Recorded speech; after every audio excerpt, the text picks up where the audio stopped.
Allez, la voilà, comme promis. Claire Arnaud, au pas de course, elle nous parle de Ligue 1 et de cette avalanche de buts. C'était une très très belle journée hier pour ceux qui ont regardé cette Ligue 1 et on se déplace tout d'abord au Stade des Alpes avec la déception de Grenoble qui a été battue par Rennes 4-0. Les buteurs, je vous les donne. Il y a Gian avec le doublé, Marvaux et Mangan.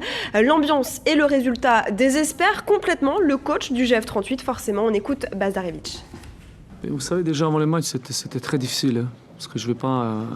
Ce que je dis à mes joueurs, chercher les excuses, c'est ridicule.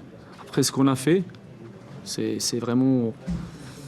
Moi, ça fait un moment que je suis dans le football, j'ai rarement vu quel comportement. Moi, j'ai honte ce soir pour mon équipe, pour les clubs et pour les supporters. J'ai pas d'autres mots à vous dire, quoi. Ça s'est bien passé aussi à l'extérieur pour Monaco qui s'est défait de Nice 3-1. Alors je vous donne à nouveau les buteurs puisque l'ouverture du score a été signée par Néné et puis doublé d'Alonso. Ça c'est pour Monaco. Rémi a réduit la marque pour les Niçois. On écoute Emers Faé qui était très conscient hier des difficultés de son équipe. Ouais, c'est clair que là ça fait mal pour le moral de l'équipe, ça fait mal au niveau des points aussi. C'est vrai que une 4e défaite d'affilée comme ça, surtout devant nos supporters, un derby, on va avoir du mal à digérer, mais il le faut. Maintenant, tout n'a pas été mauvais. Je pense contrairement à Montpellier, on a été dans l'esprit. Et puis enfin, 7 buts en Ligue 1 dans un seul match, Guillaume, c'est incroyable. C'est ce qui s'est passé hier entre Sochaux et Valenciennes. Valenciennes qui a battu Sochaux 5-2 avec Sanchez qui a marqué le doublé de Pujol. Odell a lui aussi mis un but ainsi que Ben Kalfala. Et puis à Sochaux, Bréchet et Boudebouz ont marqué. On va écouter la réaction d'un buteur hier soir, un buteur heureux et fier de sa performance, c'est Johan Odell.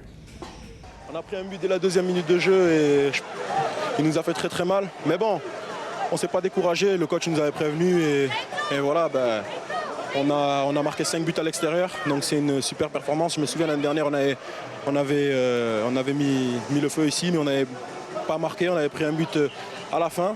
Allez, rapidement, on regarde les autres résultats de cette 6e journée de Ligue 1 avec la victoire de Bordeaux à Boulogne-sur-Mer. Marseille a dominé Montpellier au Vélodrome. Succès de Lorient face à Nancy. Et enfin, un match nul entre Saint-Etienne et Auxerre. Et puis la journée continue à 17h aujourd'hui avec le derby du Nord, Lens, Lille et Toulouse qui accueillent Le Mans. Ce seront des rencontres à suivre sur Foot+. Et puis enfin, à 21h, PSG Lyon. Ce sera un match à voir sur Canal+.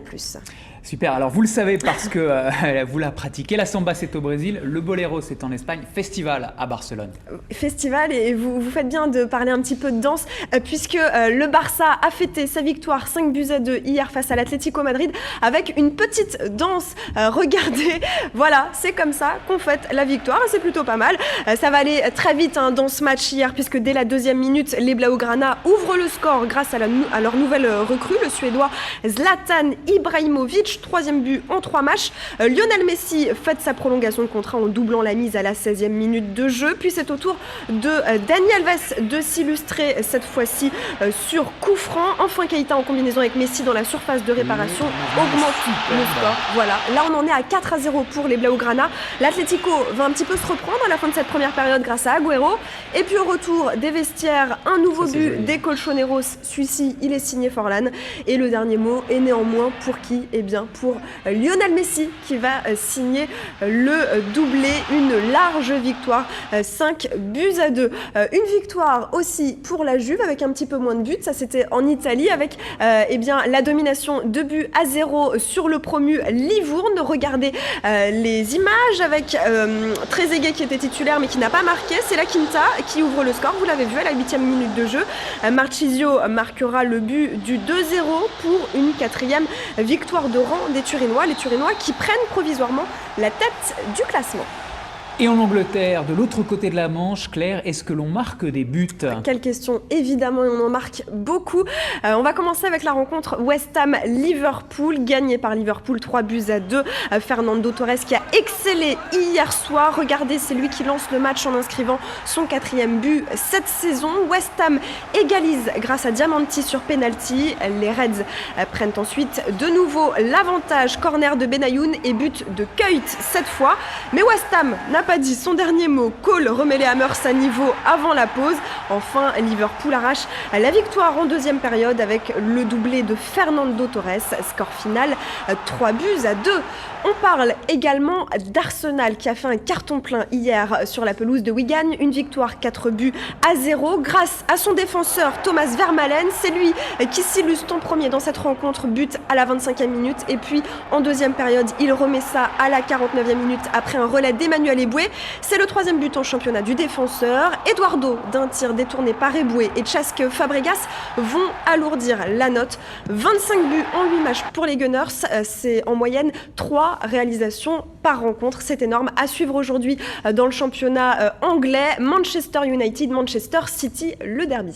Alors vous m'arrêtez si je me trompe, mais je crois qu'en rugby on ne marque pas de but, mais des essais. Voilà, il n'y en a pas eu hier dans le match entre Brive et Biarritz, mais on va pouvoir voir un beau drop, celui qui a permis à Biarritz de s'imposer 15-12 donc sur Brive, le drop de Valentin Courant, l'ouvreur qui a assuré l'intégralité des points de son équipe dans un match donc sans essai comme je vous le disais. On va regarder donc les résultats hier sur les autres pelouses avec Clermont qui a écrasé le promu Albi 40-8, le Stade Français qui a battu Bourgoin. Les autres rencontres auront lieu aujourd'hui dès 14h30.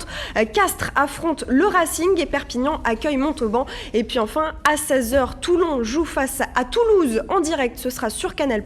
Enfin à 17h, le match annulé de vendredi entre Bayonne et Montpellier. Des points, vous en parliez, des coups de poing également en boxe. On a cette image avec un retour fracassant de Floyd Mayweather.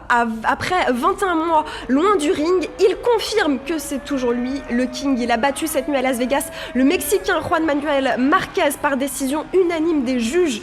Mayweather est demeuré invaincu en 40 combats. Marquez a rapidement été au tapis au deuxième assaut. Le Mexicain a accepté tout de même de grimper de 2 catégories de poids pour affronter ce Mayweather. Ce dernier n'ayant pas respectué lui son poids, et il va devoir donner 600 000 dollars à Marquez parce qu'il était un gabarit un peu plus au-dessus de lui. En tout cas, après le combat, Mayweather et Chen Mosley, son futur adversaire, se sont échangés quelques gros mots. Ça promet au futur combat. Merci Claire Arnoux pour ces informations. C'est avec vous qu'on referme cette édition. Plus de sport, plus de culture également avec Pierre-Yves Doda. Vous restez sur ETL.